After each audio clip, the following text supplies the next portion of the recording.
పాతపట్నం నియోజకవర్గం వైఎస్ఆర్సీపీ పార్టీ కార్యాలయంలో ఆంధ్రప్రదేశ్ రాష్ట్ర తూర్పు కాపు కార్పొరేషన్ మాజీ చైర్మన్ మామిడి శ్రీకాంత్ మీడియా సమావేశం ఏర్పాటు చేశారు. ఈ సందర్భంగా ఆయన మాట్లాడుతూ కూటమి ప్రభుత్వం ఏర్పడి 10 నెలలు గడిచినా ఇప్పటి వరకు ఒక పెన్షన్ స్కీమ్ తప్ప మరి ఏ ఇతర పథకాలు అమలు చేయకుండా జాప్యం చేస్తున్నారని ఎద్దేవా చేశారు. సూపర్ 6 పేరుతో అధికారంలోకి వచ్చి ప్రజలకు హామీలు సంక్షేమ పథకాలు నెరవేర్చడంలో విఫలమయ్యారని 9 నెలల పాలనలో అప్పుడే 1,00,000 కోట్ల రూపాయలు అప్పులు చేశారని జగన్మోహన్ రెడ్డి పాలనలో ప్రతి పథకం అర్హులకు ఇచ్చారని నేడు కూటమి ప్రభుత్వంలో పార్టీ వారికే ప్రాధాన్యత ఇవ్వడం రాజ్యాంగాన్ని అవమానపరచడమేనని అన్నారు. యువతకి నెలకు 3,000 రూపాయలు ఇస్తామని చెప్పడం జరిగింది. మరి ఏది కూడా ఇప్పటివరకు ఆచరణ జరగలేదు. ఇవన్నీ ఎందుకు చెప్తున్నామంటే గతంలో మా జగన్మోహన్ రెడ్డి గారి ప్రభుత్వాన్ని ఎన్నో విమర్శలు చేశారు, ఎన్నో ఇబ్బందులు పెట్టారు, ఎన్నో చేశారు. ముఖ్యంగా వాళ్ళకున్న ఎల్లో మీడియా ద్వారా ప్రజలందరికీ డబ్బు ఇస్తూ నగదు ఇస్తూ తిరిగి నెగిటివ్ ప్రచారం చేయడం జరిగింది. అంటే పథకాలు ఇస్తూ ప్రజల్ని ఇబ్బంది పెట్టడం, అంటే నేను నేరుగా అందుకొని ఇదేంటి దీనికి ఎందుకు దీనివల్ల ఉపయోగం లేదనే భావనలో ఈ మీడియా ద్వారా ప్రచారం చేయడం జరిగింది.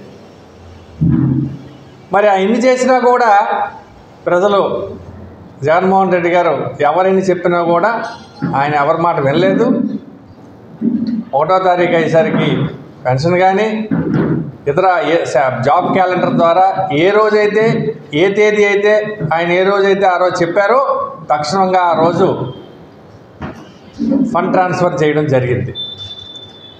ఇవన్నీ చేస్తూ అంతకంటే ఎక్కువ సౌలభ్యం కల్పించి మరిన్ని పథకాలు ఇద్దామని ఈ సూపర్ 6ని ఆ రోజు ఎన్నికల హామీ పెట్టారు. మరి ఈరోజు మరి పూర్తిగా ప్రభుత్వం వైఫల్యం చెందింది.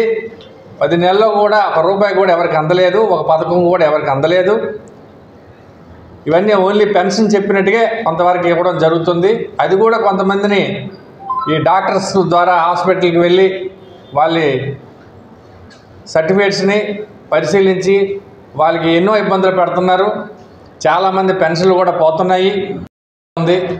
ఎందుకంటే నేను చాలా హాస్పిటల్కి వెళ్ళి చాలామంది జనాలు ఈ హ్యాండిక్యాప్డ్ వాళ్ళందరూ కూడా లైన్లో నిల్చొని గత 15-20 సంవత్సరాలుగా వచ్చిన పెన్షన్లు కూడా ఈరోజు ప్రభుత్వం తీయడానికి నిర్ణయించుకుంది. ఏదో ఒక మెలుకు పెట్టి ప్రజల్ని తప్పుదారి పట్టించి వాళ్ళకి ఇబ్బంది పెట్టే కార్యక్రమాన్ని ఈరోజు ఈ ప్రభుత్వం చేపడుతుంది. మరి ఇవన్నీ చూసి ప్రజలు కూడా గమనిస్తున్నారు. ప్రజలు ఇప్పుడు అనుకుంటున్నారు, ఎందుకు ఎంత తప్పని చేశాము, వీళ్ళని మళ్ళీ అధికారంలో తెచ్చి మనం చాలా ఇబ్బంది పడుతున్నామని ప్రజలు పూర్తిగా చాలా ఇబ్బందులో ఉన్నారు.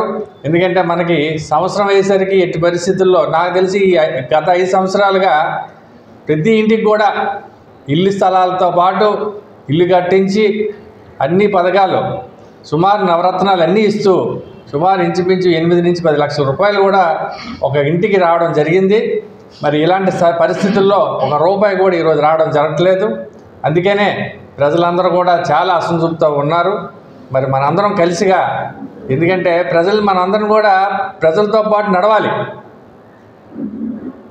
అదేవిధంగా ఇప్పుడున్న పరిస్థితుల్లో కూడా మరి గతంలో ఆ రెడ్ బుక్ రాజ్యాంగం అనేది పెట్టి ప్రజల్ని, నాయకుల్ని, కార్యకర్తల్ని చాలామంది ఇబ్బంది పెడుతున్నారు. ఎవరో ఒకరో ఇద్దరు తప్పు చేస్తే వ్యవస్థని పోల్చడం అనేది కరెక్ట్ కాదు. వాళ్ళకి సంబంధించిన వాళ్ళు కూడా ఇబ్బంది పెట్టి నానా హింస పెడుతున్నారు. దాన్ని చేయడం ద్వారా ఏమవుతుందంటే ప్రజలందరూ గమనిస్తారు. అంటే టైం కోసం, సమయం కోసం వెయిట్ చేస్తున్నారు తప్ప ఇంకో విషయం ఏం కాదు.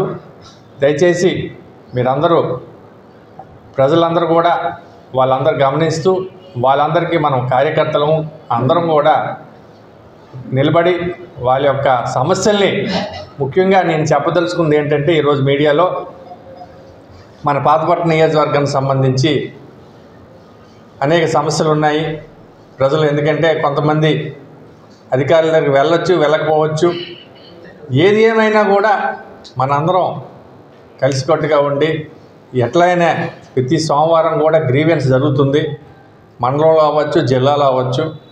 జిల్లా గ్రీవెన్స్కి మనందరం వెళ్తే పరిష్కారం అనేది, సమస్యలన్నీ తొందరగా పరిష్కారం అవుతుంది. ఎందుకంటే సర్పంచ్లు, ఎంపీటీసీలు, జడ్పీటీసీలు, ఎంపీపీలు అందరూ కూడా మన పార్టీ అంటే వైఎస్ఆర్ పార్టీకి చెందినవారే. మనకు ఒక ప్రోటోకాల్ ఉంటుంది. అందరం కలిసి ప్రతి సోమవారం కలెక్టర్ గారి దగ్గర గ్రీవెన్స్కి వెళ్ళి మనకిన్న అర్జీల్ని, విన్నపాలని, ఉండే సమస్యల్ని గ్రామకి, ఎందుకంటే సర్పంచ్ అనేది గ్రామానికి ప్రథమ పౌరుడు. ఆయనకున్న అధికారాలు, హక్కులు చాలా ఉంటాయి. అది ఆచరణలోకి రావాలి కాబట్టి ఎవరు వచ్చినా కూడా మేమందరం స్వీకరించి ప్రతి సోమవారం జిల్లా హెడ్ క్వార్టర్స్లో కలెక్టర్ గారికి విన్నపం చేసి మన యొక్క అర్జీల్ని ఆయనకి వినిపిస్తామని తెలియజేస్తూ, మరి ఈరోజు మేము పత్రికా సోదరులందరూ కూడా ఈరోజు మన సమావేశానికి ఇచ్చడం జరిగింది. వాళ్ళందరికీ పేరు పేరున హృదయపూర్వక నమస్కారాలు తెలియజేస్తూ సెలవు తీసుకుంటాం.